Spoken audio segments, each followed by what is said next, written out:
Welcome to Cloud City After Dark, a Star Wars podcast brought to you by TV8MyDinner.com.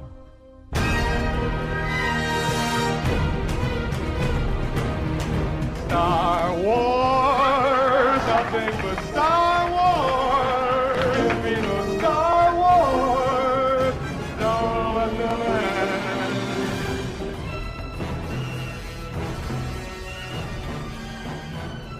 You're listening to Cloud City After Dark. My name is Sean. I'm here with Andrew. Hello. Returning once again to do the show. We're doing the show and putting a lot of articles on the blog at the same time. I feel very productive right now, Star Wars wise. It's a big Star Wars time. Exactly. They get you fired up. So I feel like we're getting ready. We're getting into the spirit for this next Star Wars movie.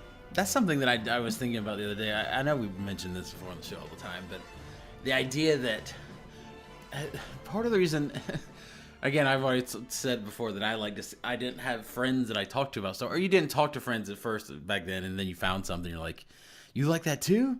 I like Star Wars. Whoa! And I just found those movies, and I thought they're just some weird movies that I liked. And then the entire rest of the world was and into of course, it. yeah, and of course that was probably like super early '90s, maybe late '80s, right? But then the reason, I mean, it's not just because of that, because obviously there's people that get into it now that are 30 and become entranced with it and stuff too, you know? So Yeah, it's but not that's just that, but a factor of it not being there, like it was just this, that was it. Yeah, that wasn't true in the 90s. Like, there was that lull in between where it was like, maybe there'll be no more Star Wars anymore. Because I remember, like, me and Brooks would be in college in, like, 1995, and you see someone in a Star Wars shirt and go, that's a cool shirt, man. That was, like, totally retro. That's that's an awesome thing. Like, now, ever since the prequels came out and all this stuff, it's Star Wars everywhere from now on. But during that time, yeah, there was a point where it was almost being passed through folklore. Yeah. And the fact that I think I was talking to people at work, I think I said something, somebody was saying they're mad about something. And I started doing that, like, fear leads to hate. Hate leads to anger. Anger leads... And I got it wrong. And like, isn't it that? And I was like, oh, no, let me look it up. And it's in this, like, I know it's in that Phantom Menace trailer, the first one, the teaser trailer. And then I just pulled it out, watched, and these are two. One's 27. So I'm 35. One's 27. So there's about the same age difference between you. But the one's 27 and one's like 23. And these people both have, one, the 27-year-old kind of has a little bit of a liking to Phantom Menace. They're like, it's not that bad. Mm-hmm. Like, that kid doesn't bother him at all. Hayden Christensen bothered him because he's a little bit older. He got older when he saw those, and he's like, and then the other kid's like, oh, the prequels are fine. Because he was like, he saw them on video when he was like 7 or something. You know what I mean? And so I definitely, and to my admission, when I saw the Phantom Menace, I did like it. Like, I didn't like, I don't know. You know what I mean? I was like, I like this. I liked it well enough. I liked it all right, but it wasn't until, like, it just sat on you for months and you started talking about it. And that was when I was 17, 18. And I was like, hold on a second. You start talking about it and you're like, wait a second. I hate this movie. And, like, it just catches on. And so it is interesting how far away from that time, because what I realized while I was watching it, they mentioned, like, yeah, I saw it on video when they came out or something. And I was like, guys, you don't understand. This trailer right here that we're watching now was my favorite trailer of all time. We got fired up watching that. Because that was before YouTube, right? Yeah, it was like 5 years before YouTube. But they had online video, so you could download really small. It took forever. 240 by 360. So I had that trailer downloaded. It probably took me days to do it. And I would watch it, and it's like, or maybe, no, you know what I had? I had some weird, like, Star Wars CD-ROM experience thing or something, and it had promotional stuff for that. So it had, like, the TV ads, and it had the trailer for that. And I would watch it on my computer, like, this is amazing. This is so cool. Before it came out. And I was like, I never have been so obsessed with a trailer in my life, and it's just weird watching that now. You watch that, and you're like, this is a good movie. This looks like a great movie. Yeah, it looks like it's going to become something. And it wasn't, I mean, as much as I don't like the Phantom Menace right now, I mean, it wasn't so bad like you would get out of the theater and walk away. It just didn't hold up. It's like, it was enough that it started out, it had like the Star Wars music and the opening and all, and it was visually similar enough that you were excited sitting there. It's like we're talking about visually has cool stuff in it, right? I like how he did expand the visual language of it. Yeah, and there was a lot like, oh wow, the lightsaber fights are much more elaborate, but they don't hold up because later on you're like, but why were they happening?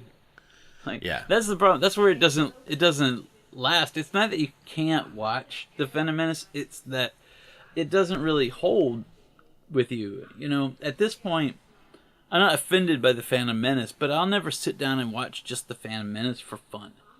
You know what I mean? It's like for academic purposes or something. You're like, well, I want to check this out. What It'll happened, always you be know? like, I'm going to watch every Star Wars movie. Every Right. one. And then you have to watch that one too then. And Or it's yeah, weird like though. we need to go look for the Easter eggs because we have a theory that we're playing out. And it's weird though because that one, I mean, it was still shot on film then, and it's still like kind of, it's boring in its structure. And I like Hayden Christensen actually better than I like that kid. But you could say, well, he's a kid, and there's all this other stuff, and it has, you know, Liam Neeson. And like this is cooler stuff. I think the other one's got a little more. I mean, not the last one, but the second one's a little fun. You know, it got kind of fun. It was, but then they just became really crappily made. You know, and so it's like I felt like what I'm saying is that if the second and third one got really good, the first one would actually make that first one better. And you're like, yeah, that's fine. It's just a sure. little. I remember start of when this. when Attack of the Clones came out, and I said then, it's like, I really liked this movie. If this had been episode 1, I don't think we'd be having any trouble.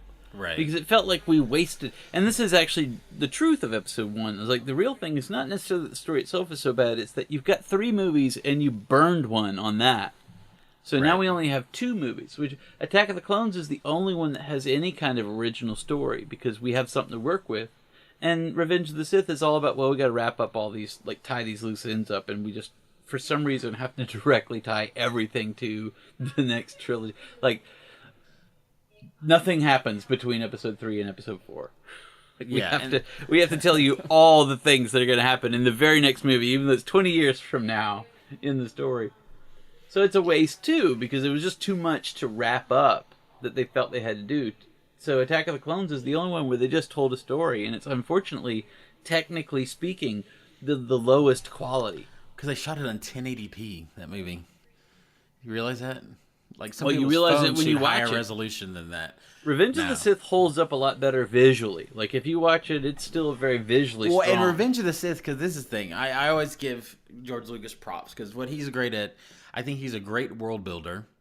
I think he's a great editor, right? They even talk about that, how he brought into Indiana Jones to help them edit it or whatever, like the exciting part. He's good at editing parallel action and stuff at the end of movies. I think he's good at that, and those actually hold up. Even all the stuff that's happening in Phantom Menace, it's dumb. It actually is intercut pretty well. You're like, all right, this is kind of cool. This is fun and exciting.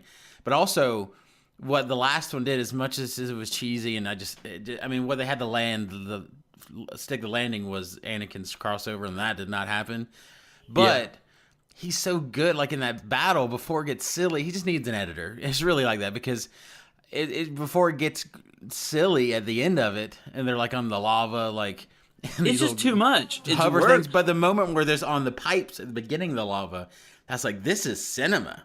Like, this is a great... They have the music going, and they're like fighting this epic battle, and then it lasts for 40 minutes. You're like, oh, okay. And even the part, And not the they're part... jumping around these little floating things and stuff, so I don't think this is lava anymore, because, you know, you're right on top of it. And Like, it just gets obviously not ridiculous. affected by it. And even the part, not to the part where, like, how they staged it, it's like he jumps off that floaty thing and he cuts his legs off. That could have happened some other way, but every moment, and not only the set looks fake and all that other stuff, but play that scene with a different, play that scene as a play, right, with an abstract set, and that happening, that, from that moment he gets his legs cut off on, is a great scene, because that's the best. I mean, he actually let Ewan McGregor go and act, you know? Yeah, and it was just He's horrible. like, you are my brother, and all this stuff. You're like, oh my God, I actually feel something for the first time in these 3 movies. And then they show just the lava just consuming them too. You're like, oh my gosh.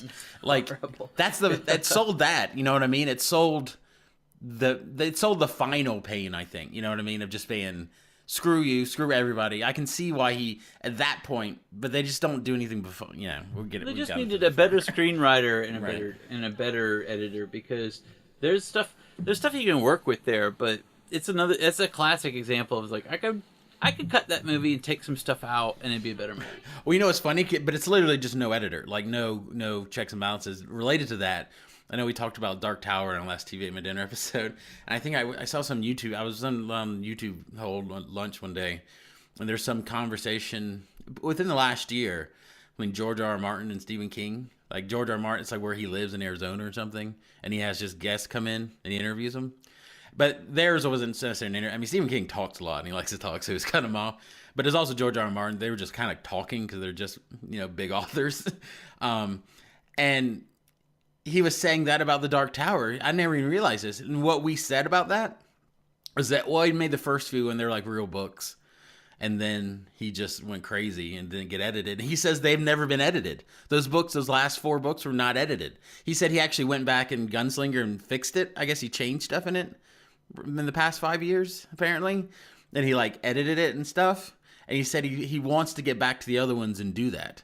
Because those last 4, they just released them. But the Gunslinger was fine, though. I think the Gunslinger was fine, but I'm just thinking that's interesting. It's that's literally what we said, and that's exactly what and that's what always happens. Yeah, you can put in Song of Susanna. I think it was the 6th one or whatever. And that book was just a filler. They were just wanted a book, so there's the last book's like that too. It's like the last hour. Listen to the book. The last 2 hours is great. Yeah, but that 6th one is the one where they're like, vampires are giving him AIDS or something. I don't quite follow what the hell is going on. Is the 6th one where they bring him into it? Maybe 2. I think that's around that time. One. But they run into Ted Brodigan, and Ted Brodigan is fighting vampires. I need to listen to them again just mishmash of everything. Because I don't remember those last 3. After Wolves of Kala, I literally remember the last hour of the last book because it's really pretty iconic and it's good. But before that, I'm like, I don't remember what they were talking about then. They're in some cave and I don't know what was going on, and I kind of want to do it since this one's the last one. Like we were saying, if you're gonna do a movie, the 3rd book could make a good movie because they're wandering through the wastelands and they run into that crazy train. Well, the 3rd one could make a good series too, though, just because they run into those wasteland people and that could take a while. I mean, there wasn't much of a story there; it was just happening. So, but then they go through that old city with the train and all that. You got a story that I want to see play out in a movie. That would be fun. And you got a cool environment that it's cool to listen to in that book because you never get it. He describes that city as this weird, almost like a Metropolis gone sour. This weird, not Metropolis Superman, but like the, the film. This weird futuristic society with these mainframes, running everything, and that went away. So there's just these old computers everywhere and stuff. It's like, how cool. That book's so neat, that one is, and it ends with that train part. Like, what a weird book. This is very strange. Yeah, I'd love to see that, because that was awesome. And then the 4th one, if you're going to do a TV show, then there you go, because it's a prequel. And then Wolves of the Kala, I just think would make it's a great movie. And I think you could just skip that 6th book altogether and just do a last movie about the Dark Tower. Yeah. And I think that's got it for you. So you got 4 solid movies you could make that way. Oh heck, even the Wolves of the Kala could be a little 10-episode series too. Think about it. Sure, that's you could break it out that way. I just think that's one of the ones that is deliberately structured like a movie, right?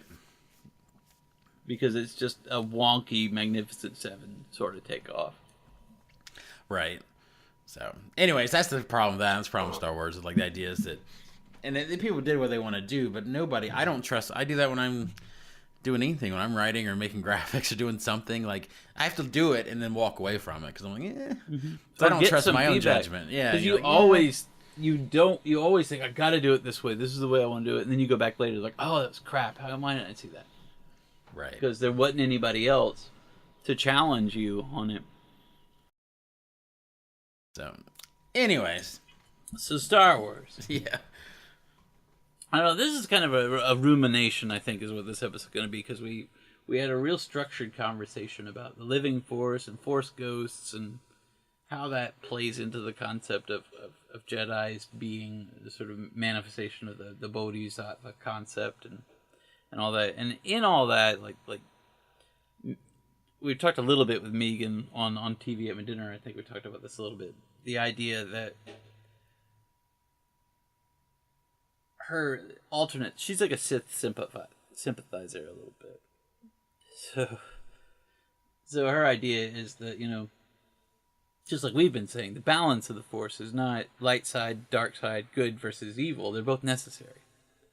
So the Sith seem to go bad more often, just like the Jedi seem to be good more often. But neither philosophy lends itself to either of those virtues necessarily. And I think this idea, the more she brought that up, and the more we look at what we've been talking about with the physics of the Force being divided into these two, this cosmic force versus the living force, then it kind of explains the Sith and the Jedi. It explains where the dark side and the light side are, because, I mean, the Sith are completely about the material world.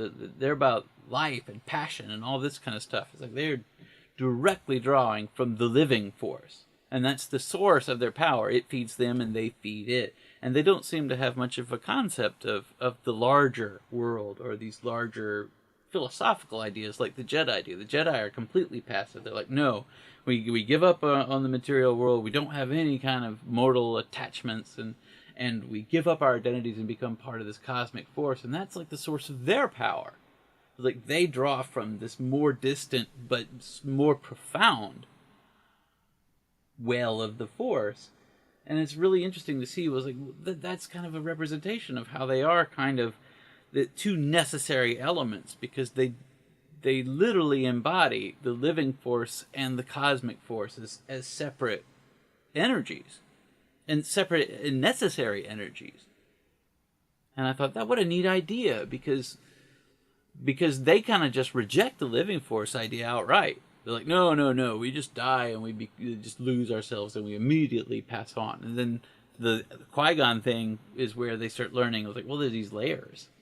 There's all these different layers between here and there. There isn't just good versus bad. And that's the interesting thing that he teaches, that I never even heard that idea expressed until the Yoda episode. Because it's when he goes to that planet and Darth Bane or whoever's talking to him, where he talks about how he's like, no, the dark side is only about the material. I was like, I've never even heard that before. Like, that idea that opposing sides of that, where they're concerned with worldly things and worldly power and possessions and all these other things, and they're not, and then that kind of teaches them, it's like, hey, just chill out about that. It's like, we can, because I mean, that's really the lesson of that subtext of those episodes. It's like they show him like. They kind of show him the crazy extremes of like, well, this stuff is not possible, and you just go out in La La Land, or you really get grounded in power here, you know? Or how about you just stick around a little bit and help people or in the middle? You kind of try to enjoy the virtues of both. It's like the dark side and the light side are not the good and the bad. Just like the living force and the cosmic force are different things. So that's why I love this gray Jedi idea, that they're finally saying, look, we keep talking about balance, but it isn't about a balance that's built on good versus evil or light versus dark, and this sort of struggle back and forth. It's about both of them embracing each other. Like, you can't be like a Jedi and say that anything of the dark side of the Force is bad, and you can never dabble in that. You can never explore that, because that's a weird thing. You see that in real life. Like, you see, I was actually reading, and we were reading an article about people saying, the reason alt-right and all these kind of like extreme philosophies become more prevalent in today's world is because our generation, older, especially my generation, which is slightly older than you, but we came up in a time where when people bring up these uncomfortable subjects, you're just like, well, we don't talk about that. That's like, we don't address that. Like, this guy has these really like racially charged ideas. Like, well, just don't think about it. Just don't talk about that. But you get into the millennials and that younger generation is like, but we want that discourse. We're not pushing it in a direction, but we want to explore. Like, and that's why it's weird, because you see, I would almost argue too, and I'm not even. This is you see, and I totally think now it's not just. I mean, with current events, you see alt-right and stuff like that's been a big thing. But I almost think you see it from the other side. I think you see right and left both going to extremes. Because you would argue, like, because while I am totally, I'm a liberal and all these other things, there is an extreme kind of witch hunt political correctness thing that happens against our own. You know what I mean? Where people just go nuts nowadays. You see that the Fire Colbert hashtag. Yeah, they want to take people down for just like, there's this one guy on YouTube, he has like video game shows, Colin Moriarty, and he's part of this other thing, and he was like conservative, and he talked about his beliefs, but he's also very level-headed. He's kind of more independent. I didn't just agree with him everything, but he's saying that stuff because people kind of, he's in an industry where it's very liberal, like the game industry, and on that Women's March Day, he mentioned something. He's like, yeah, well, March Without Women. He's like, finally, he said something, peace and relaxation, or like a day without women. He's like, oh, now I can relax. Like, it was a joke. And he's like, he said, so did my girlfriend, and it was a joke. And it's in bad taste on that day. So I'm not defending that. You know what I mean? Because he was doing it probably to get a rise out of people too. But he got just slammed by people. And I was like, honestly, guys, he's not a bad person. You know what I mean? Everybody. Well, plus, there were worse things. Did we ever talk about the John Ronson book? Because John Ronson did a whole book on being publicly shamed. Oh yeah, what's it called? It's So You've Been Publicly Shamed. Yeah.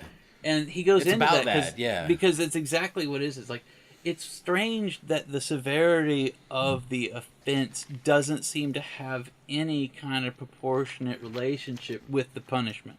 And it doesn't. Like, and the it's things all that about people get taking shamed somebody for. down at that point. It's not about just saying, "Hey, And don't say that." It's not for anything that it was that bad that they did. It just somehow people feel like you're getting away with something. It doesn't matter that it isn't something very important.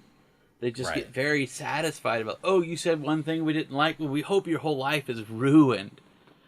And there's it's a great book because it goes into a lot of those different stories and that, but it speaks to what we're talking about there and how, and I think that speaks a little bit to what we were saying in terms of these philosophies, because left and right, yeah, everything pushes to the extreme because those moderate, level-headed people don't want to get involved. Oh, and I feel like it's a cumulative thing too. It kind of feels like it's because, and I don't know how this applies to Star Wars, but it feels like it's almost because it's because of the internet. But it's almost a problem, that philosophy of governance, when you can say it's because there's so many people and so many opinions that when you do something on YouTube, whether it's like a comment like that or I don't know, I'm not going to offend all right people, but like when you do something where it's like enough people, like, it's not just like a few people go, if you said something, you're being a jerk, your friends like, hey, don't do that. Hey, don't do that. You hear it from a few people and you're done. But when everybody has just a comment, and it might be a mild, like, hey, you shouldn't do that, dude. You shouldn't do it. And it starts just snowballing into this thing. Exactly. Like, because there's just so many people that have to have an opinion on something, and you're like, I think here's the thread that ties and it. not a discussion. It's just opinions and outrage and not actually discussing thing, Because we're in an information age, I think what people get frustrated with more than anything is the sense of repression. Like, they feel like, so you see, like, the extremists don't have that problem. They're fully expressive. So it's like, it's easy to gravitate when you go to, like, a Yoda and you're like, well, I feel bad about that. It's like, well, you shouldn't feel bad about the people you love dying because they're part of a better thing, and just let it go and don't dwell on it. It's like, but that doesn't help me with how I feel. Like, that's nice. Maybe that would be a good thing for me to not feel bad about that sort of thing. But I do in a real world. I have emotions. I have passions. And I want to positively express them, but you're telling me there's no way to do that. You're telling me that the only positive expression is to not express them. And then this other voice comes in and says, well, actually, no, that's wrong. There is a philosophy where your passions can be put to use and you can find power in that. And then that's why people gravitate to extreme ideas, because moderation seems to always repress. And that's the weird balance that you have to have. And that's what's weird, too. I mean, if you take it from that saying, you take the subtext of Anakin's whole struggle is that, because you would guess that if he, and this is going into mumbo jumbo, the Force stuff, but if he is like the most powerful being that's existed, right? Just naturally, he was created, he would have to be of, I mean, I don't know how this would work, but of both sides of the Force. You know what I mean? Like, he has all that in him, the capacity to fall in love passionately and do all these things and whatnot, and want to be able to take part in that, but also to be able to transcend these planes, in a spiritual way too. And what he's being told by all those sides, and Palpatine just actually kind of manipulates him and saying, you don't need that stuff. That's a more seductive thing, like Yoda says, because it's a more immediate, the physical world. You can't get both sides. Yoda doesn't offer any actual comfort. Right. Oh, they kind of shut him away. They're kind of politically correct about that. They say, no, patronizing to say, no, you just shouldn't feel that way. It's like, that doesn't help. Yeah, and that's where Megan's argument that Anakin is like the central hero of the story that way, because because he does transcend both of those philosophies. And there's something in the story, because we said this before, like, why is Anakin a ghost? Because it doesn't make sense in terms of all the rest of them having some built-in story reason. But they also, in the retconned canon where they do that, if you watch those episodes where Yoda is hearing Qui-Gon, Right. when Yoda's out in the courtyard and Qui-Gon calls to him, and Anakin's out there too, and he hears it. And Right. he kind of just brushes it off. It's like, what was that? Yeah. It's like, so there's something special there. And also, he appeared to Anakin or Mortis too, if you want to tie that in. So there is something special about Anakin, because he's not taught those things. They just naturally gravitate to him, and he to them. Yeah, and he's created to do that balance. And that's what's interesting, because that's what, if they're two equal sides, and that's what, Luke asked him, he's like, is it more powerful? And he's like, no, it's more faster, more seductive. And that's true. But you can't survive on that side, because that tends towards entropy, right? Because you see that in Vader killing all of his coworkers and stuff. Like, what are you doing, dude? It's like, that's not a healthy way. You're not healthy right now either. He just becomes more and more insane in of himself until he learns how to get out of that. But their power is more immediate. If it really does draw directly from the living force, if that's where the bulk of their power is drawn, then that's why it's easier, because it's all around us. We're drawing lightning bolts from and stuff. Other, yeah. Well, I mean, there's all kinds of mythic and if you think ideas about to that, but yeah, I'm drawing this direct energy. It's in my grasp. It's in the air. It's everywhere. Yeah. The cosmic force may be more powerful ultimately, but it takes more to draw from that to this mortal plane. And the sad and sweet part, I mean, you could get this before, and that's why everybody's like, that's why the prequels work. It's like, yeah, but they work in subtext. I hate when people make justifications for movies and they're like, see, but they meant that. I was like, yeah, but they never said anything about that. They made a big deal about how he wanted to save Padme, and that's why he went the dark side. That's the point. That was the text. The subtext you can infer from it, though, is that it makes it a really sad story, because they never reached out to him. And the first person from the light side to reach out to him was Luke, his son. And that worked. And it worked. Eventually. Yeah. Eventually. Because you're like, no, you need to be part of this too. Like, and he's like, oh, okay. I see a path now where nobody before, I mean, Obi-Wan the most, but Obi-Wan was still his kind of disciplinarian. Well, and Yoda and Obi-Wan still, even though they've been taught this alternate viewpoint, they were brought up on the sort of rigidity of the original philosophy, so they're still bound by those prejudices. Yeah, and I agree, Megan. I agree with this whole thing a lot. I like a lot of this, but we were talking about the TV dinner, how she was saying that she didn't like the She felt like in Empire they're still trying to control him when he starts leaving. I don't think that's true. I think they're just still in this rigid thing. They haven't been talking for all these years. I don't think they're still like. Well, that's what I mean. Yeah, I think they're panicking. They're expressing they're like, what they know. Like, they're not omniscient. I don't know how to do this. I just know how to train you in the swamp, and then hopefully we'll find a way. And there's like, no, I don't think you should do this. And then by the end of it, I think it proves the point, because then by Jedi, Obi-Wan goes, no, you got to face him. I think that's it. I think they know that he has to do that. At that point. They just don't believe that he can be redeemed. That's what makes Luke a transcendent figure, and to a lesser degree Anakin too, because there's still that idea, that absolutist idea that no, he went to the dark side. That's it. There's no coming back from that. Like we are just these two completely diametrically opposed concepts, and once you've gone over to one, you can't come back. That's why I really Luke and Anakin really, well, no, that doesn't make sense. Like, I mean, anybody should, plus this is just a basic idea, anyone should be redeemable. Right. And that's why I kind of hope, I mean, this is kind of the flaw in the system, this grand idea, just because I know Luke and Leia being twins was like an afterthought, right? Wasn't it? They weren't necessarily that from the beginning. Yeah. And so that's why it becomes a little bit of a problem, because she doesn't take any part in that thing. I mean, she takes part in the rebellion. In power, she's equal, right? Because she has a different type of power. She's more tied to the world and what's happening, and they do that in the new movies. And I don't know if they could. I don't know if this was a plan, or maybe they got to this before she died.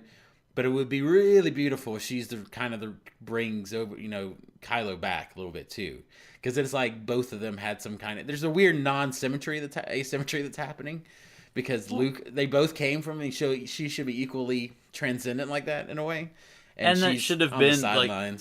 Because Han, in some way helped to influence Kylo And But she influenced Leia's Han though influence would too, have- or actually as well. I mean, he is of the material, and she kind of brought him to that as well as Luke. So I mean, it's just not very, tidy.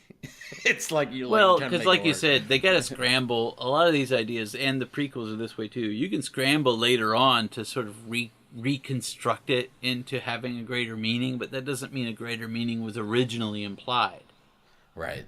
And that's what, if you watch the Pinkerton, these Plinkett ones, that Red Letter Media does, I'm not sure, like, they still make good points, but they're just getting increasingly weird and gross. Like, every time he does a new one of these. I can't. Like, I like these those guys, the and little I think Plinkett bits, like, they're just too creepy and weird. Well, I'll now. still stand by those original ones, those original reviews, because those The were early just prequel ones? Yeah. Those are the ones that finally put. I mean, that was like 2005, right? For 2006, 2007, those first ones came out. That put the. Like I said, I kind of like the prequels, and kind of the ones that I was like, these are okay. These just aren't very. It's like. But they made me be brave to hate movies that I'm supposed to like or want to like, because they allowed me to see The Hobbit and go, that sucked. Yeah. I'm sorry, that sucked immediately. I just I kind of like it better. It's all right, but this frame rate thing sucks. This sucked. I don't know why. I didn't have any period where I was like, eh. Well, we kind of talked about it in the show. Yeah, But, it was what it was. Like, we're like, there's stuff about this I like. I watched all three of them, but there's so many ways we can break this down. But the nail in the coffin was those things, because it just literally just strips them down for any kind of even surface level enjoyment you're supposed to get out of it. They're like, no, this is why you're wrong, and I'm going to give you 18 reasons why that's false. You're like, he's right. I usually hate stuff like that, and I feel like they're the dark side now. They've kind of gone towards entropy because now they're just so cynical about everything. If you watch their little reviews of movies, they're just so like, whatever. I kind of think too that when you have a little heightened degree of peer hostility, that it starts to break down. It's like you can't be snarky at other people who are critical, because they do that too. Yeah, and they have a little bit of self-awareness about that. I'm not saying they don't. They bring it up too. They're like, well, we do that. Like, this is basically what we are also doing. Well, but also they just spend a lot of time and effort trying to make fun of other people that are just excited. And as I've gotten older, that's gone away from me. Like, for those kids that like the prequels, I'm like, yeah, I'm not going to take your joy away. If you want me to break it down for you thematically, I will. Why I don't like it. But I think that's if you the like whole it, fine. thing. I don't Like, care. and maybe weird, for us, this we is just and people like discussion us here. Yeah. might be a little bit different, because to me, I can enjoy something, and breaking it down like that doesn't ruin it for me. I enjoy that part of it too, but I can admit to myself the parts that I think are weak, and I think of that as just valid criticism. But I can say that I love this and I think it's great, but I'll tell you right now, this part doesn't work very well at all. Right. And we talk about that, like, about Zahn stuff. It's like, I love Timothy Zahn's Star Wars stories. They're great. Every single one of them that I've read, I think, is just the great spirit of Star Wars. I love the characters. They're very smart characters, very fun character stories, but they all are very weak to me in plot. And he has a lot of insistence. You're talking about the Zahn one that I read? Those as well, but I've been reading the Hand of Thrawn duology. The other one that he did. Yeah, I'm still, and they're great. I mean, as a fun follow-up, but you have those same, like, insistence on these MacGuffins that they have to follow, these plot devices. Well, they're novels, and they just kind of go down these things like, all right, Luke is in the woods for like 3 chapters. I'm like, all right, get out of the wood, Luke. What are you doing? I know, and then I'm just going to string you there with whatever idea. It doesn't have to be very strong. Like, I mean, it's fun to get little vignettes. They're all searching for a document for the most part. Like, the biggest part of the story is them searching for this one document to prove something that'll stop a civil war or whatever. But you're like, okay, but this seems weak. Yeah, the Star Wars thing they have to do, it's kind of evident in those books, and then it's literally evident in the machinations of the world from The Force Awakens and stuff. And now going into this one too, they've naturally said it now, but they have the Harry Potter syndrome, which I always used to get frustrated with those Harry Potter books and movies, where it's like, first year these 3 kids get there, they're kind of curious and rambunctious and precocious.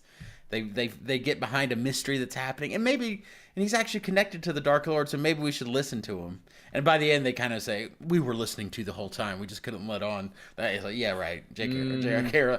Don't tell me that. But they do this That whole was a great thing job where, on her part, but that was a retcon. yeah, that was a still a retcon. Because that happened like in the 6th book, right? Like, come on. Because that was the first one maybe, second one okay. But by the 3rd one, they get to the school, shit starts happening. Those 3 kids go, hey, McGonagall, something's going on. They're like, just go to your room. I was like, hey, hold on. I understand you think we're kids, but we have saved the school twice already. I fought Voldemort already. And nobody believes them. They're always in a state of arrested like development or help. Because they're always the underdogs. That's where that's those Thrawn books. They're like, you guys won. They're like, yeah, but nobody trusts us, so you guys have to go on a secret mission. I was like, Leia and Luke are the most powerful people. I was like, no, but you still need trust now. So just go on the mission by yourself. You can't have any soldiers. Spectre of the Past was the first of the 2 books where Timothy Zahn came back, and it was cracking me up because it opens with like Han and Luke on a diplomatic mission. And you're like, well, wait a second. Like, Han wants to give Leia some time to off with the kids, so he goes on a diplomatic mission and just takes Luke with him. It's like, are there any rules in the New Republic? Do they have any real employees? Do you guys just decide? I was just thinking about that about the prequels too. It's like, wait a second. When you think about Jar Jar Binks, he was already a Gungan exile because he had screwed up everything in the Gungan society. So not only did they take him off the Gungans' hands, but they put him on Padme's staff and apparently empower him to speak for her to the point where he can put forward motions in the Senate. Yeah, well, it's like that too. Yeah, they do all that stuff too. I mean, that's when it doesn't work in the storytelling is like where it works is where they make it work is in Star Wars. Like they have Luke's in the situation because you don't have anything to go to. They're in it together. They save her. They're running and they get to that point. And when they get to the point where they have a big army, great, but now we have a bigger threat, so it works. You're still the underdog. So you still need Luke. And Empire, they're on the run. The reason Leia has to go with him because she gets trapped. So it all makes sense why everybody's together. And these are like, let's just bring that little kid back with us. It's like, hold on. I know. Yeah, the Jedi didn't. They'd probably watch him for a few weeks. They didn't, and they might not train him, but I'm sure he can like stay. That's what the thing is. Like, in the story, we're supposed to believe that because the Jedi don't want to train Anakin, they just won't have anything to do with him. They don't even ask where he came from because they don't take him back to Tatooine. So it's just like I guess Qui-Gon is just like this kid's legal guardian from now on because he bought him from some guy on Tatooine. Well, and that's the same thing they do even in like Attack of the Clones, where like Anakin, I'm sure he's the best Jedi, but he's also the only supposed to watch her. It's like, wouldn't you? I mean, Donald Trump goes places and it's like $3 million a day the amount of people watching him. Like they don't have enough resources on Coruscant, which is full of people. You don't give him like the one Secret Service trainee. Like Anakin's not even a full-fledged Jedi. Wouldn't he have like an army of people with him? It doesn't make any sense. Yeah, for you guys to have a temple full of thousands of Jedi. I mean, you guys don't seem... Because I'm watching these meetings. There's like 1 or 2 guys that are holograms, and the rest of you are literally physically here sitting in these chairs. Yeah, nobody's doing anything. We've got long very high concentration of Jedi Masters. You could spare some people. And then when you see the series, like the ones you show me, it's great. I was like, you guys just meditate for like 2 days straight? I understand why nothing happening at all. Because... So let's just sit here like complete failure of protocol. I laughed when I watched that because it was like they say that, but they don't say it's gonna last for like a day or whatever. And I just picture all of them like just standing there, like Yoda has his eyes closed and he's trying, and they're all just like kind of have their eyes open, like people praying when they open their eyes, like playing on their phones. What are we gonna stop now? Yeah. I didn't hear a thing. Tiptoe out of there. You guys? Yeah, they kind of come back in like, oh no, nothing. Sorry. You must be crazy. Like he never notices a thing when he goes under like this. Just we'll come back. Don't worry about it. Yeah, we've got literally hours. I love your point though, and all that stuff too. Is like, what have they been doing? Like, they are the definition of useless in bureaucracy because they've been doing nothing. It was 100 years before Yoda was born when the last threat was even a possibility. Yeah, so you guys basically literally have no actual... And it's so weird. Like, I assume, but I'm just assuming from, like, apocryphal stories that we've read that the Jedi's purpose is to sort of police the galaxy, but we don't see them do any of that. We don't see anybody do any of that in the movies. They're always sitting around talking about stuff. Like, the only time they're confronted with anything they do, the first thing they try to do is just push it off. Like, no, we don't do that. No, not for 1,000 years. We don't do that. You go do that. Because that is true. Like, Qui-Gon and Obi-Wan are like, we're the only ones doing things. Why are you sending us? Like, we brought you this information, and we're supposed to go investigate. We're on doing another thing. And that would all work fine and dandy. You're like, okay, there's like 12 of these guys. But then you get to the third movie, and there's hundreds of Jedis fighting the war. And you guys are like, what? constantly training child acolytes. Yeah, there's like more kids in that room than the Jedis I've seen in the movies at this point. Yeah, he was literally in one class training 50 kids how to sword fight. Not even just how to... No, that's necessary. It's the most dangerous. It's so dumb. Yeah, I wish that's the thing. That's why I bring that point up again. Like, it's so thick, and maybe he was being subtle and stuff, but the problem is the main premise of that movie is what happens to Anakin. Why does he turn bad, right? And that's explained so on the nose in such in a dumb way that I can't trust that he was so interested in the subtext of that whole structure. Like maybe in his subconscious when he built that world, he was doing that. But we can take it from that. But I just wish they'd have mentioned it more. But I mean, Anakin's the only one that talks about it. I can see where visually, like this whole ring theory idea, where visually, he looks for like sort of parallel imagery and stuff like that. We know, but that. I feel like he didn't but... think about the practicality even of that scene. He's no, like, but cute if they're a bunch of little kids with lightsabers. Like, guys, yeah, like, come on. Not even just the practicality of just looks really dangerous, but also, like you said, this is indoctrination. At this point, these kids don't have any families or parents or anything, and they run into races in Clone Wars every now and then that don't like the Jedis because they consider them to be kidnappers. It's like, I mean, it would be much more like it's like Ender's Game or something at that point, right? Where these kids are like very that's what it really is. Yeah. Because, like I said, it doesn't take long to teach a person how to be a Jedi. But a lifetime it takes if you want to indoctrinate them with the philosophy that you want them to believe in. I would kind of like the other idea that they don't get people, like take people. It's more like they, like people come to them to beg them to take them. You know what I mean? Like, take our son. He's like, yeah, he doesn't really have it. Like, he does, like it's like kind of weird. Anakin's the only one we see them try to bring in, and they don't even want to. So it's hard to tell what their actual policy he's like is. 8 years old. I was like, what? Too old. It doesn't even make any sense. To give them credit, they are the ones who say, training him might be a terrible idea. Maybe we just won't do it if he's the most powerful being in the universe. Well, that's what's so funny, because then at that point, I mean, the echoes of what Yoda, I mean, that's the problem they're having in those last bits of Clone Wars, the last bits we see before Revenge of the Sith, is that back then they're like, dark side is clouding. There's a lot of cloudiness around here. Like, I don't understand. I was like, you guys sat on that for 10 years? Not knowing what was happening? I was like, I don't know. I guess we'll find out. Well, you know what I mean? It's like power going out your house is like, and there's ambulances going by. It's like, I guess we'll find out what happens, and just going for a month and not, staying in your house. Like, I don't.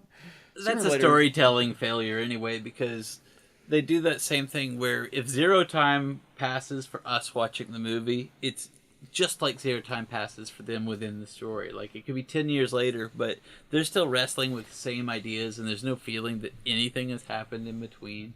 And 1 and 2 are like that. Like, Anakin is older, and he and Obi-Wan are joking around about all the adventures they had, but the very first scene, they go see Padme again for the first time since the last movie. And then he goes to see his mom for the first time. Yeah, gross. Weirdo. And then he goes to see his mom and has never seen her. She's like 5 years older than he is, right? Maybe she's supposed to be like... Well, she was like 14 in the first movie. I think she's supposed to be... He was like 8. I think she was like 18 in that movie, but I think she's supposed to be like 14 or something. The character is supposed to be like 14. Yeah. Weird Game of Thrones stuff going on. Because Naboo this place is a kangaroo court too. Like, are you telling me that Naboo has democratic elections for royalty, which is what you've said, and they elected a 14-year-old girl? Because the girls after her are that young too. You're like, what kind of society are you guys running? No wonder you're so easily overrun. That's why. You're like, oh, okay. Well, the guys look ridiculous in the makeup. I mean, come on. It's just, I can't take a boy and put him in a geisha outfit. Yeah, it's all style, no substance. That's really the key of that age. But like, You're just not supposed to think about it too much. That's the reason. Because she says, we're a democracy. I thought you were a queen. It's like, no, I was elected by my people. It's like, you were 14. It seems like you're more powerful as a senator now than you were as a queen. And you weren't able to do anything. Yeah. So. But meanwhile, you can make this Gungan powerful enough to ruin the entire galaxy. Well, yeah, he started it all. Yeah, simply by putting forward a motion. Let's not blame all this on Jar Jar. Everybody didn't have to vote for that. I still like that Jar Jar evil theory. Who knows? Sometimes I worry, like, because as much as he pretends he doesn't, like George Lucas did shift. He'd pivot based on what people thought or the feedback. You wonder, like, did he have some ideas going on there that he just gave up because people were so vicious about the movies? This is why I kind of believe it, just because I think what he's really great at is premise and concept, and I think that's a very classic. Even in Kurosawa films, all that stuff, it's a very classic, just that weird drunken master kind of thing, but also just the idea that it just feels like a George Lucas theme. Like, I'm giving him credit. I think it's genius. Problem is the character design and the execution of that character couldn't have pulled it off. Bad. It just couldn't. That's the problem, because you basically have a Yoda kind of setup where Yoda comes out and he's acting all crazy, being annoying. It would have been the rhyming thing perfectly. It would have been like the weird kooky character, but instead of being, because you think Yoda used to scare the crap out of me when I was a kid, like at first, especially when he's all creepy, because he's such a weird and creepy at first. You're like, oh, and he still is through that whole movie until he has the surrounds us and binds his speech. You're like, oh no, I like him now, Yeah. But it'd be the same thing, just opposite, where he was, which could have been really interesting. It's sort of like this, all these weird ideas, like Anakin is this immaculate conception. It's like, you kind of just drop that, but that's actually amazing if you think about that as an idea. That's crazy. Especially if Rey mirrors that. Which could also be fun. Yeah, we don't know anything about her parentage. I kind of would like that as a thing where it's like, well, she just appeared, and like, okay, to see that idea come into fruition. Especially, that would be fun to think that Rey, in some sense, could be like a Skywalker, but not in the sense that she's any of their kids. But she came from the same source. The Virgins, the same way. I love that idea. It's just like the Dalai Lama. It's the same concept. That's a classic, yeah, and that'd be fun concept. And that would have her be an Anakin type character where you don't know. They could totally retcon that into the mythology too, like part of the prophecy. Because I love that idea with, if I'm getting this right, with the Dalai Lama, that idea is that the Dalai Lama dies and then they look whenever, like, then just somewhere in the country another one's born, right? And they don't know who it is. Yeah, it's like Vampire Slayers. Yeah, but then those acolytes have to kind of go out into the country and find them and stuff, or do something, and then they kind of protect. What if, like, those protectors of the wills, the guardians of the wills, or what if some people like that find her and they're the ones that kind of whisk her away? Oh, that'd be interesting. You know what I mean? Like, out of danger, but it's very, like, weird Temple of Doom. It's kind of like, this is cool. Like, she's part of this. She was protected by these monks or whatever, these people, and then. That would be an interesting take on that, because that would be satisfying, I think, and not just, oh yeah, Obi-Wan got down when he was bored out there. Well, the problem is, if she's just somebody's daughter that's a known character, that's not particularly interesting. It's not interesting, but if it's a way story to open like up that more would mythology, be really interesting, especially because it's like, looking back at the way that they describe the way the Force works, like, midichlorians aren't that big a deal. Because they're like this conduit that helps us communicate with this and tap into this force. And it makes perfect sense. If some people are stronger than others, then there has to be some physical element that makes them stronger. And it's so that midichlorians sort of jibe with that.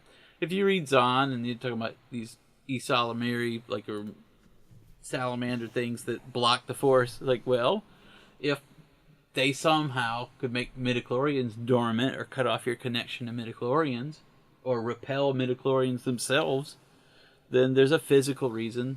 I never liked that idea very much in the Zahn stuff, but there's a physical reason within that universe that it makes sense that it could happen. And the problem is they just show too much. They pick up that story, like, or you need to pick it up sooner, and it really needs to be like a Moses situation or something, where he has a mom that he has flashes of, just like Leia says she has flashes of her mom, which are impossible, but just the same way, just because they have the Force, that's probably why they do that.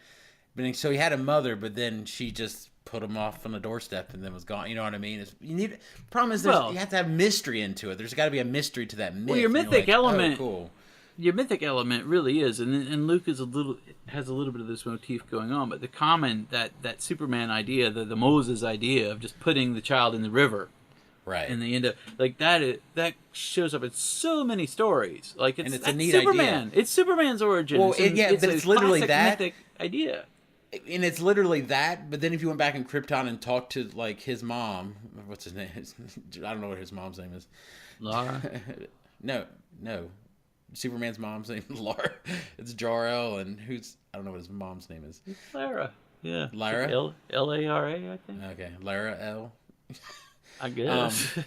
But even that, or you talk to Mary, right? Like, that as an idea makes sense and is interesting, but if you talk to him and you sit down, then it's like, oh, I just had him. I don't know. It was weird. Because life is so mundane, and you show it in that light, it's not mythic anymore. It just feels weird. Honestly, when I watched The Phantom Menace, that didn't even, like, she just said there was no father. And I was like, is that, she mean that literally, or is she just, the way they play it, that scene, they put it on the nose, though. Like, they make it like, and he's like, oh. They're so bad.